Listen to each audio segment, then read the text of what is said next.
द्वारकाधीश मंदिर की तस्वीर देख रहे हैं आप। 5 झंडे लगाए जाते हैं यहां आमतौर पर, लेकिन तूफान की आहट थी, दस्तक थी, तो 2 झंडे लगाए गए। और मान्यता है कि 2 झंडे लगाए जाते हैं तो तूफान तबाही नहीं मचाता, लोगों की जानें नहीं लेता है। अगली तस्वीर दिखाई जरा। तूफान आया, देख रहे हैं द्वारकाधीश की तस्वीर आप देख रहे हैं। तूफान आया, उस वक्त द्वारकाधीश में क्या हो रहा था, मंदिर के अंदर क्या हो रहा था। 2:30 बजे तक ये तबाही होती रही। ये देख रहे हैं ऊंची ऊंची लहरें द्वारकाधीश तक पहुंच रही थी। देखिए जरा, ऊंची ऊंची लहरें द्वारकाधीश तक पहुंच रही थी। अगली तस्वीर दिखाई जरा। द्वारकाधीश में पूजा हो रही थी, आरती हो रही थी, ये वो तस्वीर। अब मैं आपको बताने जा रहा हूं कि क्या द्वारकाधीश ने तूफान रुकवा दिया। कल मैंने आपको बताया था कि इससे पहले कई बार द्वारका पूरा डूब गया, लेकिन क्या इस बार द्वारकाधीश ने तूफान को रोका है। ये मैं क्यों कह रहा हूं, इसलिए कह रहा हूं क्योंकि जो तस्वीरें सामने आई वो यही बता रही हैं। तूफान बिपर जो है बाहर दस्तक दे रहा था और तूफान की लहरें द्वारकाधीश मंदिर से टकरा रही थी। तब द्वारकाधीश मंदिर के अंदर पूजा चल रही थी। मंदिर के पुजारी लोगों की रक्षा की कामना कर रहे थे। पुजारी लगातार द्वारकाधीश की पूजा अर्चना कर रहे थे। आपको बताऊं, रात 12 बजे तक पुजारी मंदिर में ही मौजूद थे। तूफान गुजरने के बाद पुजारियों ने राहत की सांस ली। गुजरात के गृह राज्य मंत्री आज सुबह ही मंदिर पहुंच गए। हर्ष सांघवी ने मंदिर के पुजारियों से मुलाकात की, पहुंचकर यहां लोगों की रक्षा के लिए पूजा करने पर आभार जताया उन्होंने। सांघवी ने कहा, द्वारकाधीश का गुजरात पर हमेशा आशीर्वाद रहा है। इस बार भी द्वारका में कोई जनहानि नहीं हुई है। गुजरात में तूफान से बहुत ज्यादा नुकसान नहीं हुआ है। तूफान के चलते मंदिर को बंद करने का फैसला लिया गया। आम लोगों के लिए, श्रद्धालुओं को ऑनलाइन दर्शन के लिए कहा गया था। तूफान के बाद द्वारकाधीश मंदिर के ध्वज को बदल दिया गया था। द्वारकाधीश मंदिर में फिर से आज पूजा शुरू हो गई है। मंदिर को श्रद्धालुओं के लिए खोल दिया गया है। सुनिए जरा, अब मैं आपको सुनवाता हूं। सुनिए गुजरात के गृह राज्य मंत्री हर्ष सांघवी जो मंदिर पहुंचे वो क्या कह रहे हैं। कल की रात चुनौतियों भरी थी। आज फिर मंदिर शाम को 5 बजे से खोल लिया गया है। भगवान द्वारकाधीश ने ग्रामजनों को दर्शन दिए हैं। आज फिर सायं 5 बजे से भगवान द्वारकाधीश की ध्वजारोहण चालू की गई है। कल से दिन की जो 5 ध्वजा का जो नियत है वो फिर से चालू रहेगा और खास तौर पे भगवान द्वारकाधीश की ध्वजा की जो आस्था है वो आस्था सभी लोगों में एक बहुत ही बड़ी आस्था है। वो आस्था के साथ आज से ही हमने ये पूरी विधि एकदम विधि के दौरान चालू कर ली है। आपने सुन लिया हर्ष सांघवी को। अब मैं आपको बताने जा रहा हूं कि आखिर ग्राउंड पर जो लोग काम कर रहे थे वो कैसे कर रहे थे। देख रहे हैं पुलिस प्रशासन, एनडीआरएफ, देखिए बच्ची को घर से निकाल रही है, महिला पुलिस को आप देख रहे हैं। फुल स्क्रीन लीजिए जरा तस्वीर। तूफान में डट कर खड़े थे रियल हीरोज, ये आप देख रहे हैं। पुलिस के ऊपर बड़ी जिम्मेदारी थी, अपना परिवार उसे सुरक्षित रखना और उसके बाद दूसरों के परिवारों को भी बचाना है। घर घर जाकर जिनके छोटे बच्चे थे उन्हें देखिए महिला पुलिस ने टपकते हुए घर से निकाला है। आइए अब मैं आपको बताता हूं तूफान में कैसे ये रियल हीरोज डट कर खड़े थे, चाहे गुजरात का पुलिस प्रशासन हो या फिर एनडीआरएफ की टीम हो, एसडीआरएफ की टीम हो, जो सब रेस्क्यू करने में लगी हुई थी, उस दौरान लोगों को बचाने में लगी हुई थी। इनके ऊपर एक बहुत बड़ी जिम्मेदारी थी। ये आप देख रहे हैं एनडीआरएफ के जवानों को, आप देख रहे हैं। तूफान को लेकर जवान पूरी तरह से अलर्ट थे, इनकी ड्यूटी बढ़ गई थी। 18 टीमें पहले से तैनात थी।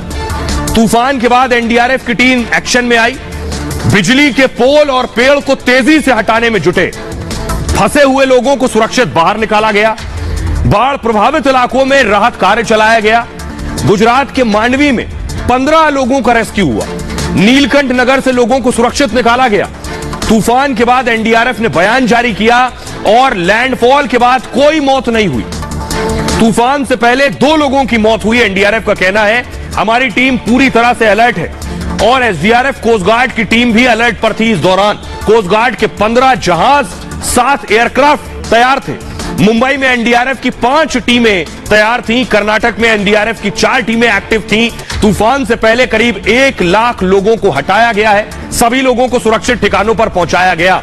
सुनिए जरा एनडीआरएफ किस तरह से बचा रहा है उस दौरान बचाया, अभी भी ग्राउंड पर काम कर रहा है क्योंकि पानी अब लोगों के घरों में भर रहा है। हमारी सहयोगी अनामिका की रिपोर्ट देखिए जरा। इलाका मछुआरों का इलाका है। सामने तस्वीर दिखा दूं मैं आपको, उन तस्वीरों को देखकर के आप भी चौंक जाएंगे क्योंकि ये वही नावें हैं जो समुद्र में लहरों के साथ हमेशा लगातार कदम ताल करती हुई दिखती हैं आपको, लेकिन आज ये नावें डूब गई हैं, आज ये बोट डूब गई है। और देखिए ये पूरा का पूरा जो बैक वाटर है समुद्र का, यहाँ पर आमतौर पर मछुआरों की बोटें लगी रहती किनारों पर, लेकिन वो इलाका भी डूब गया है, उनकी बस्तियां डूब गई है, उनकी नाव डूब रही है और खुद गृह मंत्री जायजा ले रहे हैं इन इलाकों का जहाँ पे मछुआरों को हालांकि कहीं और शिफ्ट कर दिया गया है, लेकिन उनका पूरा बस्ती उनकी डूब गई है, उनका पूरा इलाका डूब गया है। इसके अलावा अगर बात की जाए तो कुछ आपको मछुआरे दिखाई दे रहे होंगे जो अपने बोट से पानी निकाल रहे हैं। उनका ये कहना है कि उनका बहुत नुकसान हो गया है क्योंकि कुछ बोट इनकी खराब भी हो गई है, कुछ पाइप से पानी निकाल रहे हैं, कुछ बाल्टी से पानी निकाल रहे हैं, लेकिन फिलहाल यहाँ पर उनका बहुत लॉस हो गया है। तो जो तस्वीरें हैं वो वाकई में हैरान परेशान करने वाली है क्योंकि एक जो ओखा का इलाका है, मछुआरों का इलाका, वो पूरा डूब चुका है, मछुआरे परेशान घूम रहे हैं। ये तूफान अब आगे बढ़ गया है। जी हां, बड़ी खबर यह है कि गुजरात से तूफान आगे बढ़ गया है। गया कहां? ये बिपरजॉय आगे बढ़कर कहां पहुंचा, ये मैं आपको बताने जा रहा हूं। देखिए जरा, ये देख रहे हैं नक्शा, ये जखाऊ पोर्ट पर टकराया, द्वारका, पोरबंदर, जूनागढ़, कच्छ, जामनगर, राजकोट, मोरबी, जालोर से होता हुआ देखिए राजस्थान में घुस गया। राजस्थान में दाखिल हुआ है बाड़मेर सबसे पहले, फिर जोधपुर, नागौर और सीकर। यह है इस तूफान का रूट। अभी 16 तारीख को दोपहर में बाड़मेर में दाखिल हुआ, अब जोधपुर कल तक पहुंच जाएगा। जोधपुर में मौसम बदल गया, बारिश होगी। नागौर और सीकर ये वो इलाके, उसके बाद आगे बढ़ेगा। राजस्थान में दाखिल हुआ, अब मैं आपको तस्वीर दिखाने जा रहा हूं। राजस्थान में हालात क्या है, जैसे ही गुजरात से राजस्थान में एंटर हुआ, वहां की तस्वीर क्या निकल कर आ रही वो दिखा रहा हूं, दिखाई जरा। ये बाड़मेर की तस्वीर आप देख रहे हैं, तेज बारिश बाड़मेर में हो रही है। अभी बारिश बाड़मेर की है, ये जो आप देख रहे हैं, तूफान भी आ गया, आंधी भी चल रही है और वहां भी क्षति शुरू हो गई, पेड़ गिरने शुरू हो गए। देखिए जरा क्या हालात हैं, ये आप देख रहे हैं। ये मैं आपको दिखा रहा हूं राजस्थान की तस्वीर। गुजरात के बाद राजस्थान पहुंच गया ये बिपरजॉय।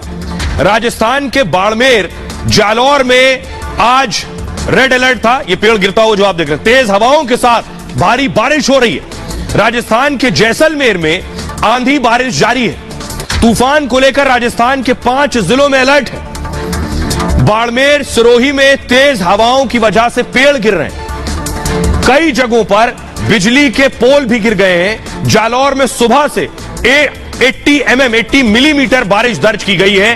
13 जिलों में भारी बारिश का ऑरेंज अलर्ट है।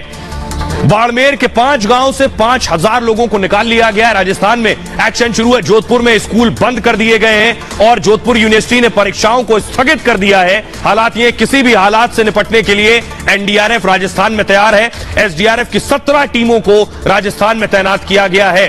30 टीमें एसडीआरएफ की तैयार है, उनसे कहा गया अलर्ट पर है। सीएम गहलोत ने खुद हालात को लेकर बैठक की है। राजस्थान में तूफान की रफ्तार कमजोर जरूर पड़ी है। अब बिपरजॉय की रफ्तार 50 से 60 किलोमीटर प्रति घंटे की है। 17 जून को बिपरजॉय कमजोर पड़ जाएगा, ऐसा बताया जा रहा है एक्सपर्ट के जरिए। राजस्थान में 18 जून तक इसका असर रहने वाला है।